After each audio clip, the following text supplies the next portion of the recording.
Good evening. Welcome to our town hall this evening. I am Katy Dunn, one of the educational counselors here at PrepMatters, and I'm joined this evening, of course, by Jeff Knox, our Director of Educational Planning. We do really want this to feel like a town hall, so please, as we are talking and presenting, please jump into the Q&A box and ask us any questions you have that you'd like us to address.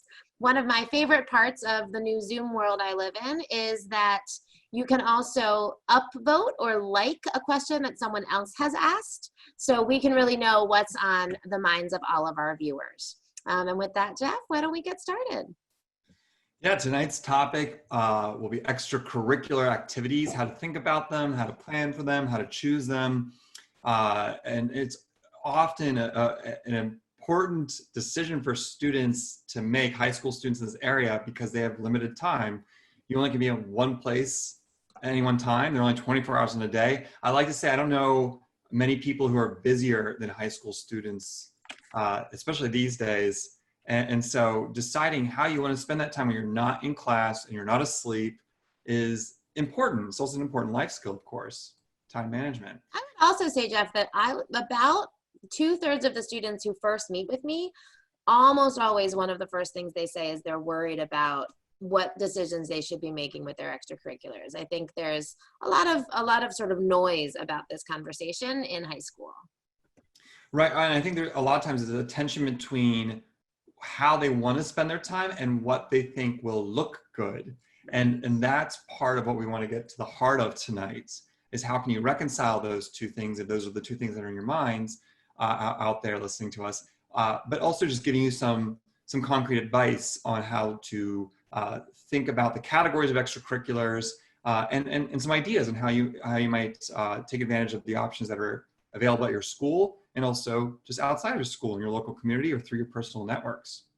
So Katy, I think you wanted to take this slide. So I do. I love talking about this because we get this question a lot. And students are really trying to think about all the different parts of their high school career and their college process and trying to figure out how that fits together. As Jeff said, we all have limited time and we want to make smart choices with it. So how important really are the extracurriculars? If you're looking at the college application process, how does this factor in? Well, one of the things that Jeff and I rely on a lot is a study done each year by an organization called NACAC, the National Association for College Admissions Counseling.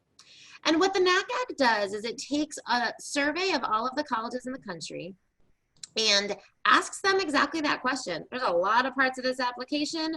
How are you evaluating these as you make your decisions? And so as we look at this chart, it gives us all of the different factors, your grades, your essay, your counselor recommendation, and you'll notice the highlighted bar is where extracurricular activities comes in.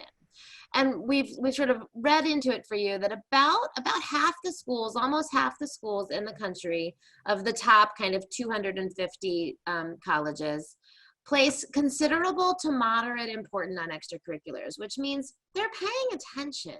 And the reason they're paying attention is this is one of the ways that they truly get to know who you are. And we'll come back to that idea a lot. So they care. Now, you'll notice there's some other things on this list. Extracurriculars is not the most critical component of your process. Not surprisingly, the most critical component of your college admissions process is your academics. It's your grades, particularly your grades in courses that are traditionally considered to be preparing you for college, and which choices you made in selecting your courses. So your grades, and this list calls strength of curriculum. We think of it a lot as rigor or challenge. And it's important to remember that because as you make your choices about extracurriculars, you're also going to be giving up some time in different ways. And so you want to make sure that you still have a considerable amount of time to really focus on your academics. And I want to just make one more point about this chart. I love it. I love looking at it. It gives me some great information. I'm not even sure I love it as much as Jeff. He really loves it. But remember, this is not a formula. There's not an algorithm for how I get into college. Frankly, it might be better if there was, but there's not. So much of the college admissions process in the US is not predictable by data. It is far more interested in who the actual human beings are who will make up these college campuses. And so it's important to use tools like this to get a sense of what matters and where it matters, but also to remember that there's not, this is not a formula out there for how to do this. However, as you start to build your college list, this is also a great question you can ask admissions counselors at schools. Hey, how does your school consider extracurricular activities in your holistic admissions process? The newest edition of the Journal of College Admissions, that will be the version of like the state of college admissions that comes out annually, should be coming out pretty soon. And so Katie and I are on tenterhooks. Very exciting. Yeah, the next one, because it'll look different. I mean, this year has been different for all of us in many different ways. And I'm interested to see how, for example, the SAT, ACT on this chart falls, and other how other factors, that's the word I'm looking for, factors change rank because there's a pandemic, and we should address that when we think about extracurriculars, because many of you might be here tonight wondering what to do because maybe your main, quote unquote, main extracurriculars have been completely canceled because of the coronavirus. At this point, more than 350 college admissions deans and vice presidents of enrollment have come together and have signed a joint statement. And in that joint statement that initially it debuted in June of this year, I think, and colleges are kind of just hopping on, saying they agree with this statement. They've made 5 points, and they are related to the topic tonight. So I wanted to make sure that we address them. And if you want to read the full statement, just Google the title of the slide, "Care Counts in Crisis," and you'll find the full statement. But to summarize for you, the first thing that college admissions deans want applicants and their families to know is that self-care is really important. So please take care of your health, your family, your mental and physical wellness, all those things. That's of course paramount. 2, the academic work that they expect of you, they understand might look very different. They understand that many schools have gone with online instruction. They understand that APs might be different. Some schools in this area, for example, are going with a 4-4 system. So they're doing 4 classes this semester, stopping those classes, starting a brand new 4 classes second semester. So if you had AP language your first semester of high school, and then you're expected to take an AP Lang exam in May after months of not being engaged with that material, might be tough. You might not get the score you want. You might not even decide to take it. And so they understand all of that. And your college counselors in your high schools will have an addendum to the school profile to explain some of the decisions and the changes they made to the curriculum and the way that instruction is delivered. More to the point for tonight's topic, service and contribution to others will be significant as admissions considers your application. They were really clear in the statement. They do not want to create a, quote, pandemic service Olympics. So, and I love that they said that, because I don't want, and we're going to hit on this point a lot, and we're going to land on it at the end of the night, but just spoiler alert, authenticity is really important when it comes to just making decisions for anything, but certainly extracurriculars, and especially with service. When I talk to students about service, I tend to say, look for areas in your life that you are distinctly equipped to be of maximum service. So, there's a local soccer team near called Top Soccer, and it's a team for athletes with disabilities, where students who know how to do soccer can volunteer and teach others how to play soccer. I could join. I would be terrible. I played soccer when I was 5. I have a picture, actually, I can show you, and you can tell that I don't know what I'm doing. I'm 5 years old, and that's the last time I played soccer. I could do it. Wouldn't be maximum service for me. If I decided to, I don't know, give some college guidance to underprivileged students, like, that would be really good, because I'm really good at that. So as you're thinking about ways you can be of service, look to your strengths, look to your interests, and see, you know, how can I be of maximum use? There's no problem signing up for a weekend in a soup kitchen. Anyone could do that, and go for it. But maybe there are some distinctive ways that you can be of use to others. Don't overlook family contributions. I mean, we are all going through this together, but more so, you as a family unit, you're going through this together because you can see each other a lot, whether you like it or not. You're hunkered down probably in your homes a lot more than you normally would be. And there might be a lot more dishes lying around because you're eating at home a lot more often. There might be a need for you to take care of a younger sibling because both your parents are working full-time from home and they've got to do that, and they can't really manage your 6-year-old siblings online instruction all the time. So as you and your family decide how you're going to distribute the responsibilities among the household, which I'm sure you are doing, or I'm sure your parents have already tried to do, ask yourself, what is my role in my family? How am I going to pick up some of, take on some of the burden here, so I can help my parents out, I can help my other family members out. And that is something that you can actually list in your college application. We'll show you this later, but there's a category for family responsibilities, so don't overlook that. And lastly, they said in this joint statement that extracurricular summer activities that were canceled because social distancing is just not possible. Rugby is really hard to socially distance, or things were just canceled. Maybe you were heading to a national tournament for robotics or debate, and that organization canceled it, and you might have won the tournament, but no one will ever know. It will not be held against you. Now, you're all probably wondering, well, it's not going to help me because I didn't get to do it. And that's true, but you're not alone. And that was part of their statement, is that they encourage you all to remember that you are not going through this alone. The entire world is going through this. And so we're all rolling with the punches. And I want to just emphasize Jeff's point here. We have been speaking with college admissions officers about every other week since March. And we always ask them at the very beginning, just kind of, what is your advice for students? What should we be thinking about right now?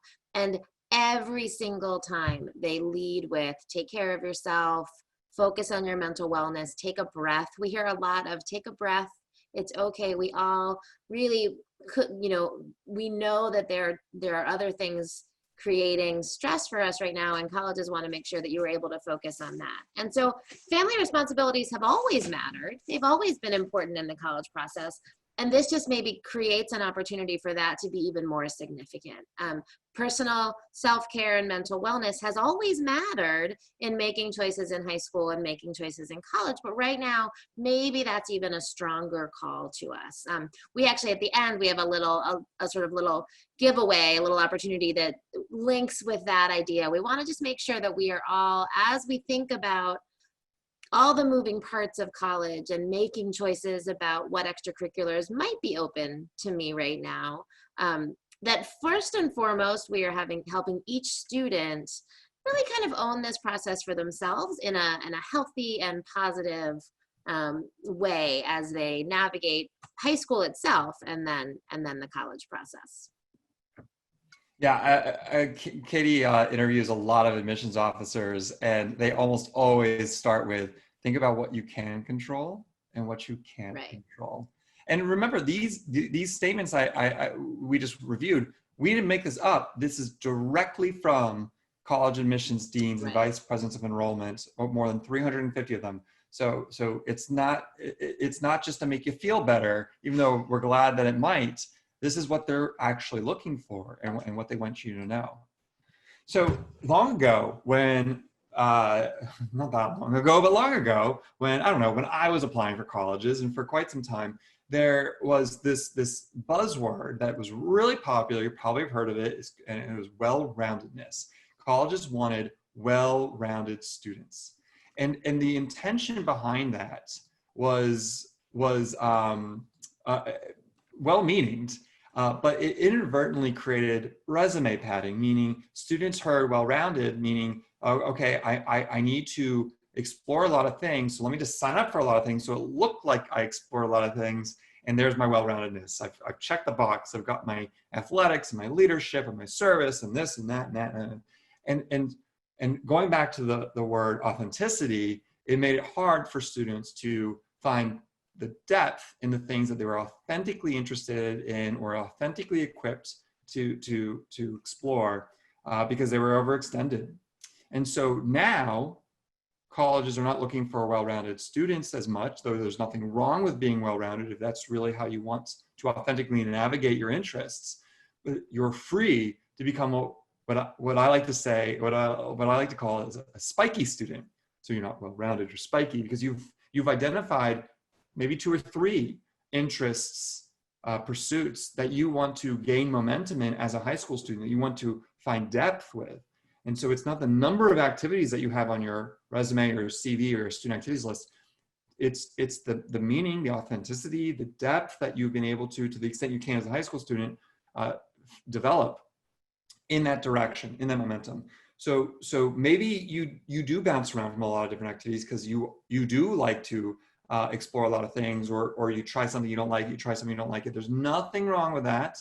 But I don't want anyone to pile it on because they think that's just what's going to look good. Because ultimately what they are looking for is a well-rounded class where they have a sense of this whole group of freshmen are coming into my university, and I want to make sure that in that class we have some exploration, we have some depth, we have a lot of different kinds of experiences coming to campus so that they can continue to engage in our student life. This was our opening slide just to show you on the common application, which is the major application platform online for more than 950 colleges in this country and around the world. These are the categories that they actually have a drop-down menu for. So when you add a list or add an activity to the student activities list, you get to choose from this. Now you have other, which you see at the bottom here. So if it doesn't quite fit in any of these categories, you've always got that. But just to kind of spark some of your thinking, maybe there are some categories here you just never realized counted or were considered as an extracurricular activity category.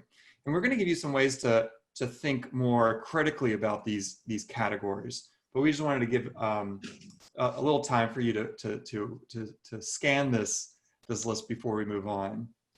I also like to note in this list that probably, and if I just use myself as an example, I'm probably not someone who is going to be able to excel in all of these things, or even in a lot of these things. I would not have been a great member of the robotics team. I was, however, a very good member of the school spirit squad.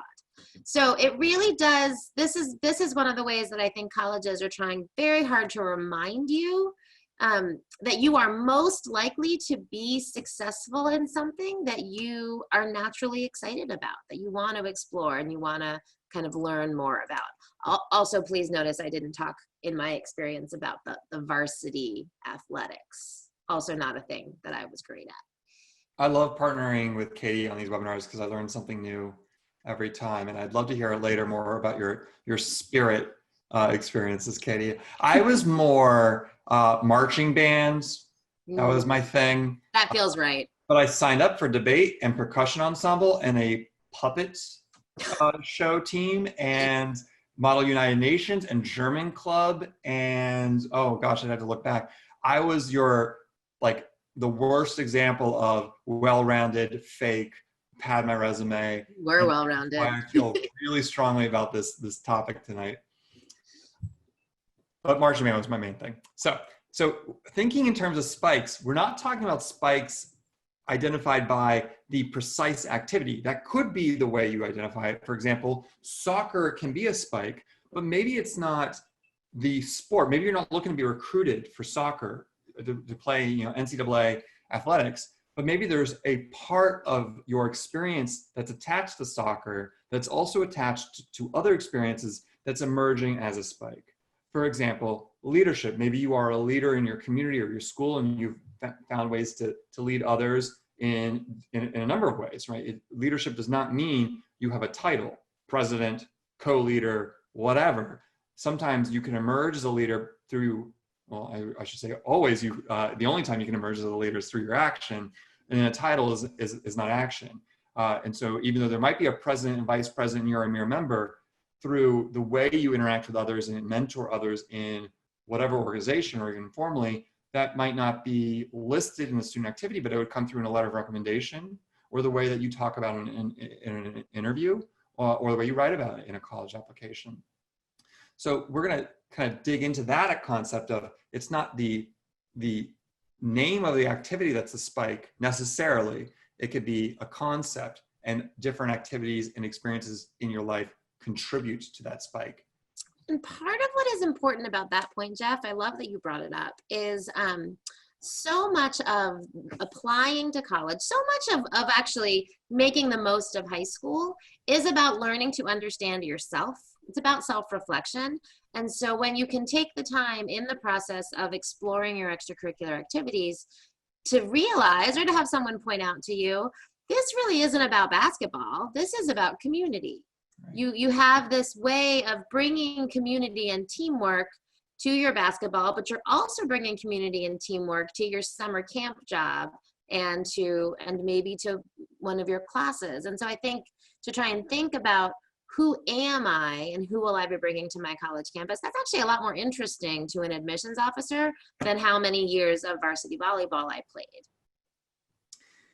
Exactly right. I was just speaking with one of my students earlier today, and we were looking at his essays and talking about his extracurriculars, and the common theme through the way he interacts with his very different extracurriculars, ranging from academic ones to athletic ones and service ones, was that he, at a relatively early age, figured out the concept of growth mindsets, right? So, knowing that, instead of a fixed mindset where it's like, I am who I am, I'm never going to change. If I'm good at it, I'm good at it. If I'm bad at it, I'm always going to be bad at it. A growth mindset, which encourages students and all people to put themselves in situations that stretch them.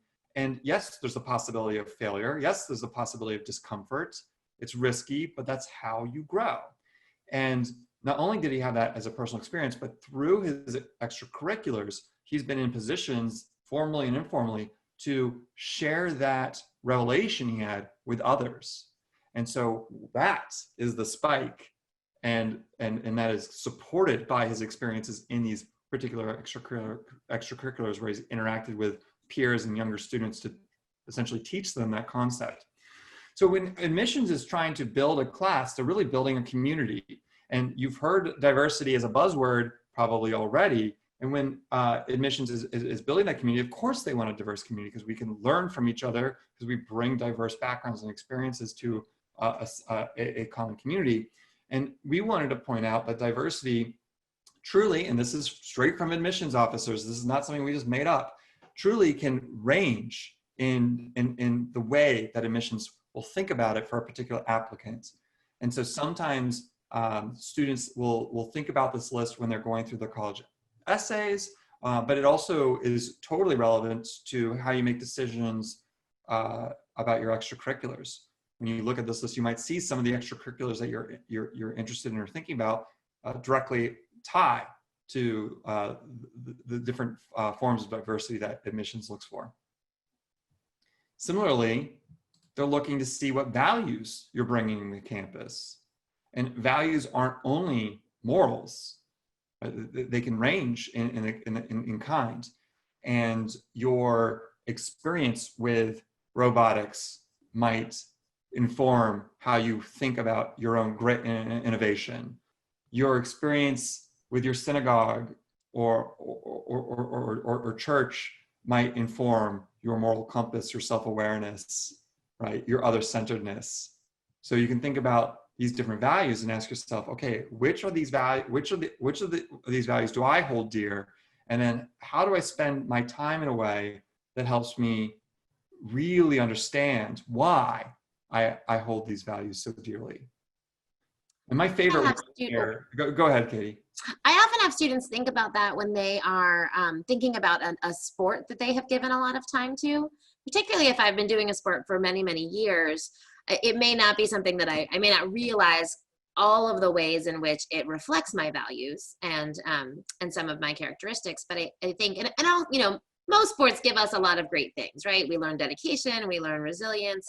But if you really dig into your experience in your own selection of sport, you'll find that that there are very different qualities that tend to make a success on the football field for a success in the pool. And so I think students can often dig into, you know, to be a successful football player, you need to get yourself down that field, while very strong people are trying to keep you from getting down that field. So in my experience, football players develop a particularly valuable kind of focus. And that's just a different skill that is needed for that than, say, to be in the mix right down in the paint with the basketball team. So I think that this can often be a great kind of lens into, I've spent a lot of time and probably a lot of my own development in an activity, and what does it show about me? So your favorite on here, Jeff? Oh yeah, I was just gonna say that was a great point. And my personal favorite, and this isn't to say that this is the best one, just like a personal kind of preference here, is comfort in the minority of one. Maybe because sometimes I feel that way, but students who have the courage, the bravery to say, okay, I can see that no one else thinks or believes what I am thinking or believing right now, but I'm gonna say it anyway. And I'm thinking about a particular student I'm working with this year who has used his prowess in writing and the student newspaper to publish his thinking that is unpopular. However, it's well thought out, it's logical, it's supportive. It's authentic. It's authentic, right? And he has the bravery to put it out there. And whether you agree with him or not, it's kind of beside the point. The fact that he has that strength and that courage, and also the kind of sense of thinking to really build an argument despite feeling like it might, you know, not be a popular thing to do. There's a lot of, we need people like that in this world. So that's a particular one, and that's a good example, I think.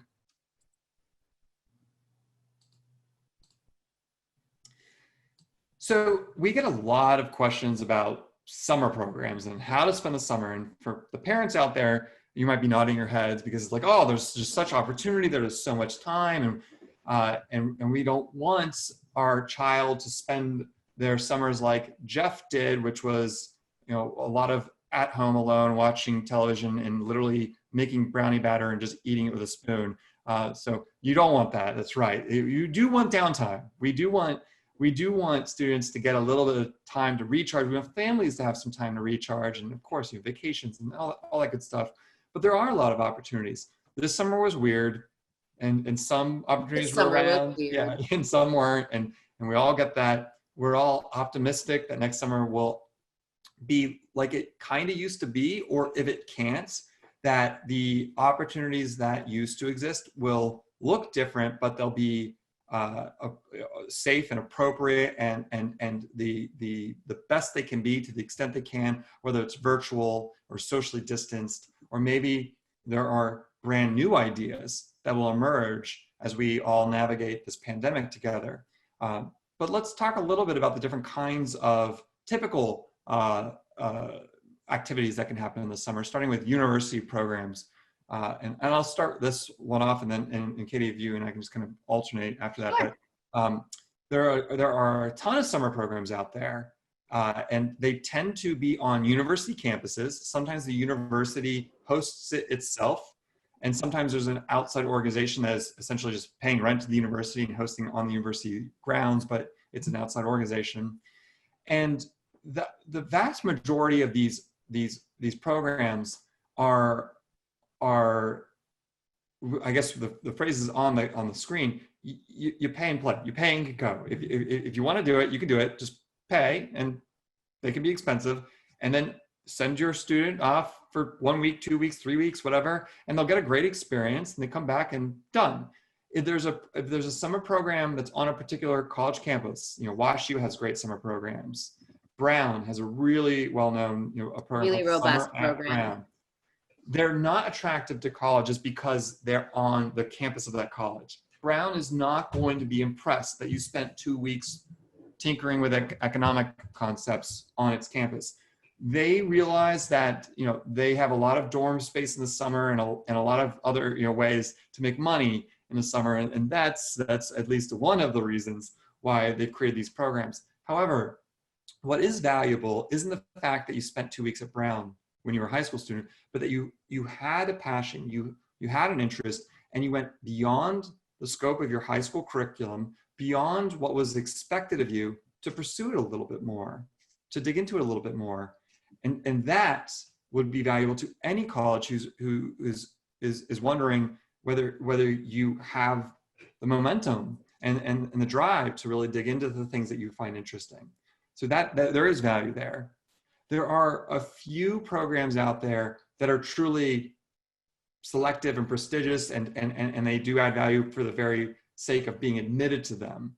And they exist. And of course, depending on what your student's interest is and where they are in their high school career, you know, Katy would be interested, and I'm happy to help you identify those programs. But those are the minority, and generally speaking about university programs, I want families and students to think about it in that way. I have an interest, here's an opportunity to get more depth, and it's convenience, and it looks like a good program.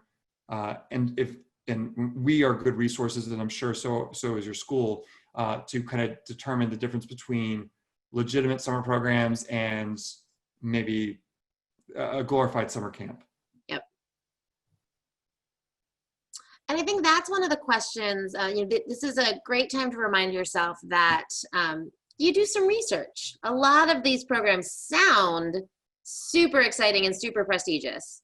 But as Jeff said, they can be expensive, they take some time. You want to make sure that you're setting yourself up for a great experience. And so so talking to folks who know a little bit about the programs and digging in and really doing some research to figure out what this program has to offer beyond just the name of the university that they happen to be housed by. Can I jump forward? Yeah. Great. Well, one of the next things we hear a lot from students about is internships. And this is a question that I often think students find very frustrating. I live right outside Washington, D.C. We live in a place where it feels like there should be a bazillion opportunities for these incredibly cool internships. And I think a lot of times students feel like this other kid I know has this great opportunity, and why can't I find it? And I think there's a couple ways to think about that. We have some great programs that are listed on the screen. I have especially had a number of students who've had really good experiences at the zoo. Sometimes those experiences were smelly. They did a lot of cleaning things, but really were able to experience a lot of different parts of running that kind of an organization and caring for animals. But I do think that it's also great to think beyond just the big names in the area. These programs are great as similarly to the sort of highly selective programs in the first category. There's something you want to think about early. You want to be doing some research early on. The Smithsonian has a couple options. NASA has a great high school program. But many of those kind of big name programs out there in this area are actually generally more interested in college students for internships. And so I think that sometimes students can feel a little frustrated about. But the vast majority of businesses and other industries in the area actually are generally very open to smaller internship programs or shadow opportunities. And so if, as Jeff noted earlier, you have something you're intrigued by, you're interested in, you maybe think you're interested in engineering because everyone's always told you are, but you're not really sure what engineering is, because that's kind of a tough thing to get your head around. So that's a time where either through a neighbor or a family member, you might say, hey, I know that you're a water engineer. Could I talk to you about potentially shadowing at your office? But also, even if you don't know someone, if you have an industry or an idea that you're interested in, you can work with your college counselor or with one of us or with a parent or an older sibling to find some folks who are doing those things and do what we would just call cold call. Just send out some emails introducing yourself and suggesting, I would really love to be of service to you this summer. Now, in most cases in the Washington, D.C. area for high school students, internships are going to be unpaid. So it does need to be something that you're able to balance in your life with maybe another opportunity to have a paid summer job as well. And start small. I was telling another student this morning, the older you get, the smaller this world becomes, and the establishing relationships with people is a skill. And that's maybe where you start, where you don't say on the first interaction, I need an internship for 5 weeks. Can you help? Like that, providing internships can be inconvenience. But you might say, hi, I'm interested in the kind of work you do. I'm a mere high school student. I don't really even know what kinds of questions to ask you, but I'd just love to learn more about what you do. Could I get 20 minutes to hear about it? People love talking about themselves. Yep. A lot of adults will do that. And then there have been so many times I've seen that kind of interaction, maybe not the next week or the next month, but a semester later, 6 months later, a year later, turn into, over time, because you continue to interact with this individual, an offer to observe or intern or whatever. And it's something that no one else gets to do because they don't have that relationship. So start developing those relationships with the adults in your life who are involved in the kinds of things that you're interested in. And who knows, maybe 95% of them go nowhere, except that you had a nice, interaction. But it just takes one.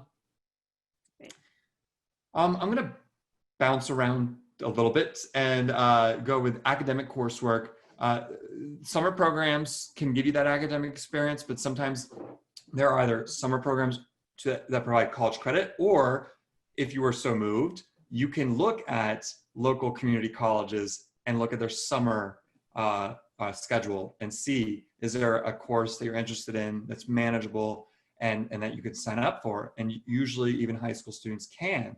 If there's any reason why you can't take it for credit, you might still be able to enroll, but you do what's called auditing the class, which means you don't get to graded, you don't get credit, but you are officially acknowledged that you were there. And that too can be a great experience for you, and obviously something that colleges would be interested to know, that you have this academic interest and you went to the college level. Usually community colleges are a great place to start. Four-year institutions, colleges and universities that you actually might apply to may have that kind of opportunity for you. It just takes a little research. And all of those pieces, much like the summer programs on college campuses, give you some more abstract benefits. We find many times students who are in their senior year applying to college are asked to write essays about why you want to go in the particular academic direction that you want to go in. So kind of, why are you thinking about this major? Why are you applying to this program? And often students have a sense of what they want to do, but they haven't really had an opportunity to explore it yet. And so when instead you have taken a summer course, even if it's not a course that gave you some credit, but was able to give you an opportunity to dig in a little bit to something you do think you're interested in studying, those essays are a lot easier to write and sound a lot more authentic and have a lot more sort of robust depth to them. I'll make a comment about summer jobs. I had jobs in high school, started with McDonald's, worked my way up to a movie theater, then became a swim instructor at a YMCA, and they were really good experiences for me. So I'm partial to them. I like to see them within my students' experience. Not everyone can do that. They don't have the time, or frankly, the interest, or what have you. There's no scientific reason why summer jobs are excellent or better than some of the other things you see on the screen here. But time to time, when I look in just the newspaper and the media that covers college admissions or college essay topics, I see pretty often admissions officers saying the same thing that I just said, like, I like to see them, because maybe that was their experience too. It also, even if they didn't have a summer job or any kind of job when they were a high school student, it shows you know the value of a dollar, you know how to show up for a boss, you know how to do something that you're told to do even if you don't feel like doing it. And so I think there is just something like wholesome and admirable about having paid work experience. So for what it's worth, that's an unscientific, anecdotal kind of push for a summer job if that's something that's interesting to you. And also, I had a friend who had a job at a movie theater, and you get to watch the movies for free sometimes, like in the middle of the night. So everybody should go try and work at movie theaters if we ever get to go to movie theaters again. We will, one day.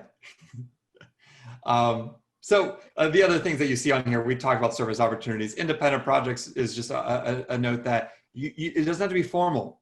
You can create your own experience. You can design it yourself.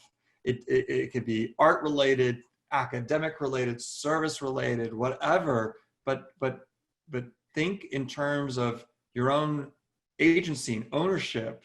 And if you need help in planning that kind of stuff, then go to your trusted advisors who can help you think through it.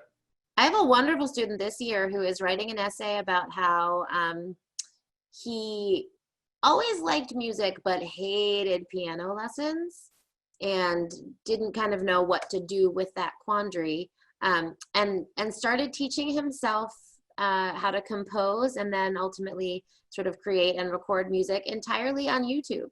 So he has a whole sort of deep hobby and experience in this entirely informally. None of it came through programs or connections or internships. He just was curious and now has a really neat body of experience and music, and has made a lot of friends and has this great story to tell for his college application. Right. Yeah. I've had students create Etsy shops. I've had students ask for a teacher or another adult to help them with an academic independent project over the summer that they just want to do. Students who created their own, music and podcasts, or worked on writing. There's just so many things that you can come up with on your own, and it counts, quote unquote. So Katy, what's a resume, and does a high school student need one? Yes. So a resume is, the word we use here is snapshot. What I like to think about a resume is a reason. I'm going to look at your resume and I'm going to think, I have a sense of who this child is, who this person is, and I want to know more. I want to talk to this person. So your resume pulls together your experience. It takes, usually for a high school student, it would include leadership and activities, perhaps athletics. It would talk about where you go to school, maybe include your GPA, maybe some academic components, maybe you've won awards. So all of that goes on your resume, and it's really just this nice, quick introduction to yourself. And what we've seen students need these resumes for really varies a lot in high school. And I think it has probably increased a great deal from, say, when I was in high school, which was a very long time ago. College applications typically are asking for it. They have you fill out 1 million pieces of information. And then they also say, hey, upload your resume. And in part, that's because it gives you a snapshot of all of those million pieces of information. So it gives them a way to focus their understanding of your application. Also, many colleges, and this is even, I think, increased a little bit this year. Jeff, you can tell me if you've seen that.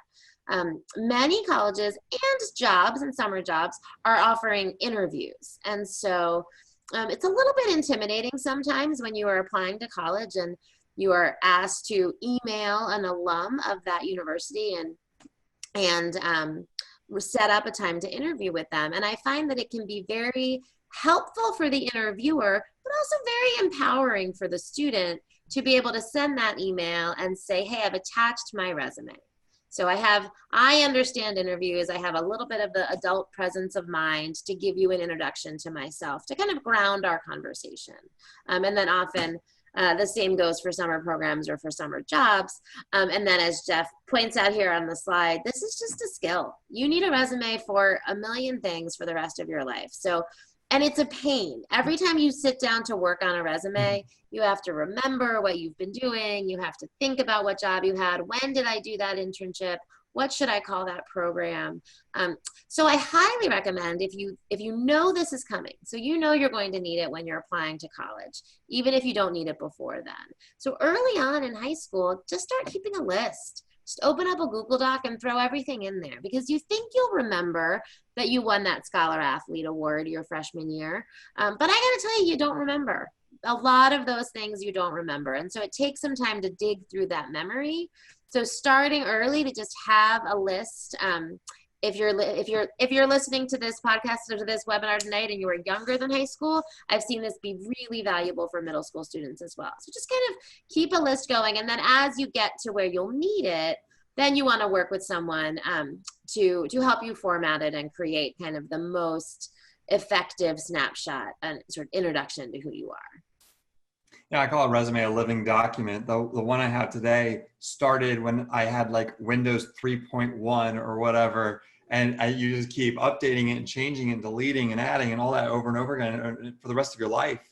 And Katy's point about trying to do this now is a good idea. Even if you're a sophomore or really younger or older than that. I was working with a senior who's about to press submit on an application today. I was looking through the application and saw the student activities list, but there's also a place where you can upload the resume. And in both places, there was a pretty significant extracurricular experience that we both knew about that he just didn't remember to include. If you were to sit down and say, did you do this thing? Or tell me about like the top 4 things in your life, that would be on the list. It just didn't compute when he was putting the stuff in. And I said, didn't you do this thing? And he went, oh my God, I can't believe I forgot. Well, if he had had the resume before senior year, it would have been there for, you know, the last 18 months. And it wouldn't be updating that, whether that thing is there or not, but the details that are most pertinent for that particular experience. So yeah, Katy is correct. She generally is. So the big secret behind extracurriculars, and this is really the big secret behind pretty much everything we talk about when it comes to college admissions, authenticity, authenticity, authenticity. We hear it all the time from admissions. It's not just because we want you to be good people, though of course we do. It's really true. Let go of what you think colleges want you to be, because you're probably wrong. And if you try to sound like what you think someone wants you to be, you will not sound like yourself, and you won't sound like anyone real. You'll sound like someone trying to sound like something. Right. You don't want that. So understand the meaning, the purpose behind the reasons you choose to spend the time the way you spend it, and then be ready to articulate that in the kinds of ways that Katy and I discussed, right? I don't do soccer because it's soccer. I do soccer because maybe there's, you know, one of these values, one of these diversity points or something else that has real meaning for me. And let me tell you about that. So a review, some big ideas, and then in the next slide, we're going to give you some information on how you can get this really, really insightful chapter from a book that we're going to describe in a little bit. So stay tuned for just another couple minutes here. Roll with the punches. We're all learned how to do that. And you know, things are going to get canceled. Things are going to be the way they look like, but you're not alone. So don't worry. And don't dismiss new opportunities and new ways of thinking about things, even if they're imperfect. Be proactive, always be on the lookouts, reflect on your role, your purpose, your mission. That'll help you identify the authentic meaning. And then you don't have to do everything. Don't overextend yourself. Be selective about, you know, how you're going to be, what you're going to choose for your spikes. Because you really want to be able to learn, to dig in, to grow. And if you're trying to do everything all the time, you will only be doing all of it halfway. Keep it real. Right. We don't want to do anything halfway. So one of the things we've thought about a lot as we were working with students this fall and planning for this town hall tonight is the question of how all of this stress has really impacted teenagers in particular. I think especially during COVID, everyone is experiencing the pandemic, but I think that young people experience it in a particular way. And it gets us to that point Jeff was making earlier about what we can control, what we can't control. And sometimes if I've been kind of running on a treadmill for many years, trying to get myself to that lacrosse tournament or that national spelling bee, and then it was taken away from me in the middle of my sophomore year or the middle of my junior year, I might really feel very frustrated and kind of think, well, what's the point? I don't have that anymore. I can't show it to colleges. No one knows I was going to do that. I lost all of my momentum. And we've seen that really impact both in terms of kind of feeling feeling that students are motivated to try the new thing, to seek that next opportunity, because it doesn't look the way it used to, and nothing really looks the way it used to. So we are big fans of the book The Self-Driven Child, by our boss Ned Johnson and Dr. William Stickstrud, and some of you may have heard us talk about these before. There's just a lot of really interesting information about what's actually happening in your brain, because as Jeff said, all of the things we just told you, that's not just because Katy and Jeff believe these things. We've really been digging into researching with colleges, understanding how students are most able to touch their authentic selves and present that in a positive and mentally healthy way. And so we've talked Ned into giving you a complimentary copy of the chapter specifically on this motivation question. What's going on in my brain? How is it all being impacted by my sense of control or lack of control? And so Jeff, I think, just shared the registration link. If you sign up for the, yep, there it is. It's in the chat. If you sign up for the mailing list, then you get a link to the complimentary copy of this chapter. I highly recommend taking a look. I think it'll put some of what we've said tonight into context.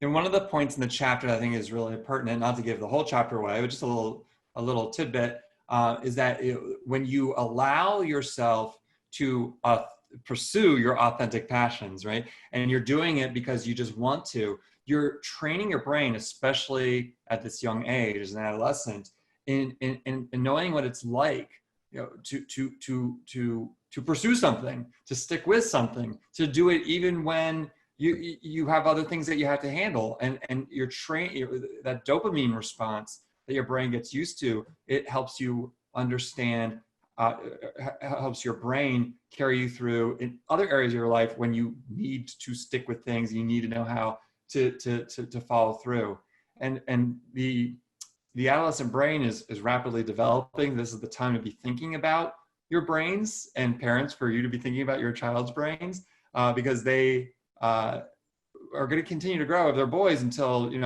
their 30s. If they're women, probably to the mid 20s, late 20s. Katy's been way more mature than I have been for much longer, even though we're around the same age. And so keep that in mind. It's a really interesting chapter and a really interesting book. So if you have any questions, you want to follow up with us, you could always contact us by our main line, or edplanning@PrepMatters.com. But if you want to follow up with us individually, we're happy to chat. Our contact information is on the screen. And we mostly tweet about nerdy college things, so you can follow us on Twitter as well. 2 weeks from now, we are going to host a college admissions panel. We've been interacting with college admissions officers in our entire careers, but since March, way more often, because they're just sitting at home kind of begging to interact with people, and they've been really welcoming.